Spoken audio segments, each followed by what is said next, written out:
Тери алдына жасалуучу инъекция стандарттык операциялык процедурасы эл аралык сунуштамалардын жана Кыргыз Республикасынын ченемдик методикалык документтеринин негизинде иштелип чыккан. Тери алдына жасалуучу инъекция бул дары каражатын тери алдындагы май клеткасына куюу. Инъекция жасалган жерде сезгентүүчү же дегенеративдик процесстер, ириң оорулары, жарачалар, күйүктөр жана башкалар болбошу керек. Тери алдына жасалуучу инъекция анатомиялык аймактардын бирине жасалат. Ийиндин сырткы кыртышы, ортоңку бөлүгү. Сандын алдыңкы каптал кыртышы. Далынын ылдыйкы бөлүгү, курсак көңдөйүнүн май клеткалуу алдыңкы каптал бөлүгү. Инъекциянын алдында муктаж болгон жабдууларды даярдап алуу зарыл. Бул манипуляциялык стол, кушетка, ампула же дары каражаты куюлган флакон, зарыл өлчөмдөгү шприц, дары каражаты сордурулган шприц үчүн стерилизацияланган салфеткалуу лоток, флакондорду ачуу үчүн стерилизацияланбаган кайчы же пинцет, ампулаларды ачуу үчүн кескич, спирттелген салфеткалар же кебес шариктер. Ошондой эле ампулаларды, флакондорду жана бейтаптын терисин сүртүп тазалоо үчүн 70% спирт же башка антисептик. Ийне кескич, сайуучу калдыктарды чогултуу үчүн А жана Б классындагы контейнерлер. Шашылыш кырдаалдарда колдонулуучу аптечка. Процедура дарылап жаткан же нөөмөттөгү дарыгердин дайындамасы менен өткөрүлөт. Медициналык айым процедура алдында бейтапка өзүн тааныштырышы шарт. Дарыгердин дайындамасын журналга жазып, бейтаптан ушул өңдүү инъекцияларды алдып эле аллергиясы же башка каршы көрсөтмөлөрү барбы тактап алыш керек. Процедура жөнүндө түшүндүрмө бергиле.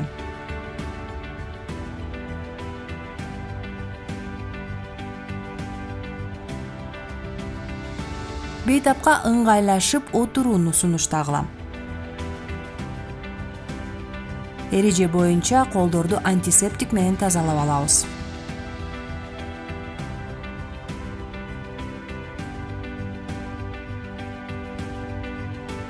Мындан тышкары дары каражатын дарыгер тарабынан жазылып берилген аталышы менен салыштырып, жарактуу мөөнөтүн текшерип, сырткы жабыркоолордун бар жогун текшерип алуу шарт. Ошондой эле шприцтин таңгагынын бүтүндүгүнө жана жарактуу мөөнөтүнө көңүл буруу зарыл.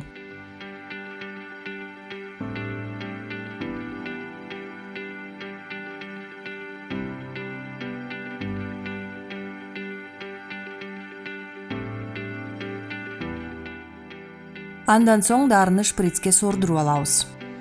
Ампуладан эритиндини алаарда кең жагына куюлуусу үчүн ампуланы чайкоо кажет. Моюнчасын тилип алабыз. Андан кийин ампуланын моюн жагын спирттелген салфетка менен сүртүп, моюн тушунан сындырабыз.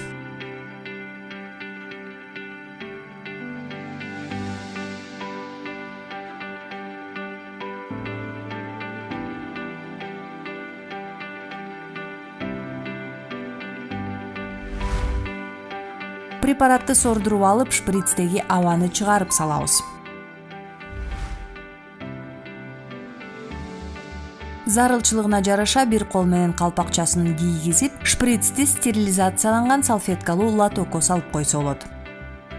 Эгер препарат флакондо болсо, кайчы же пинцет менен желим тыгынды жаап туручу капкактын бир бөлүгүн ийип алган оң. Капкактын үстүн спиртке малынган салфетка менен сүртүп алуу зарыл.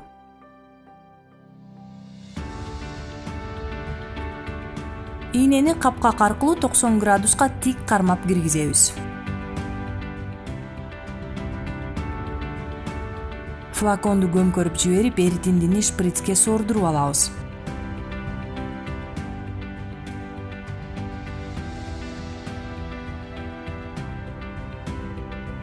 Андан соң шприцтин ийнесин стерилизацияланган ийнеге алмаштырабыз.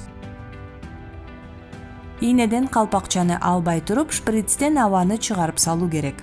Зарылчылыгына жараша шприцти стерилизацияланган салфеткалуу таза лотокко салабыз.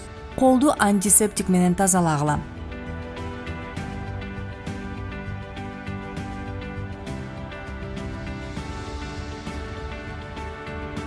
Инъекция жасалуучу жерди жок эле дегенде 2 спирттелген салфетка менен тазалаш керек. Спирт кургагыча күтүңүз. Тери ичине жасалуучу инъекцияда дары каражатынын көлөмү бир сайганда 1-2 миллилитрден ашпашы шарт. Инъекция жасалган жердин терисин бош колдун биринчи жана экинчи манжасы менен тартып көрөбүз. Тилиги бар капталын жогору каратып, ийнени 45 градуска жантайтып, 15 мм тез киргизебиз. Бул ийненин 3/2 бөлүгү. Поршенди акырын өзүбүзгө тартып, ийне кан тамырга тийбегенине көзүбүз жетиши керек. Шприцтин ичине кан кирбесе, туура сайылды деп билебиз. Дары каражатын шашпай киргизебиз. Андан соң ийне менен шприцти тез сууруп алып, инъекция жасалган жерди спирттелген шарик же спирттелген салфетка менен басабыз. Зарылчылык болсо сайылган жерди стерилизацияланган лейкопластыр менен таңабыз.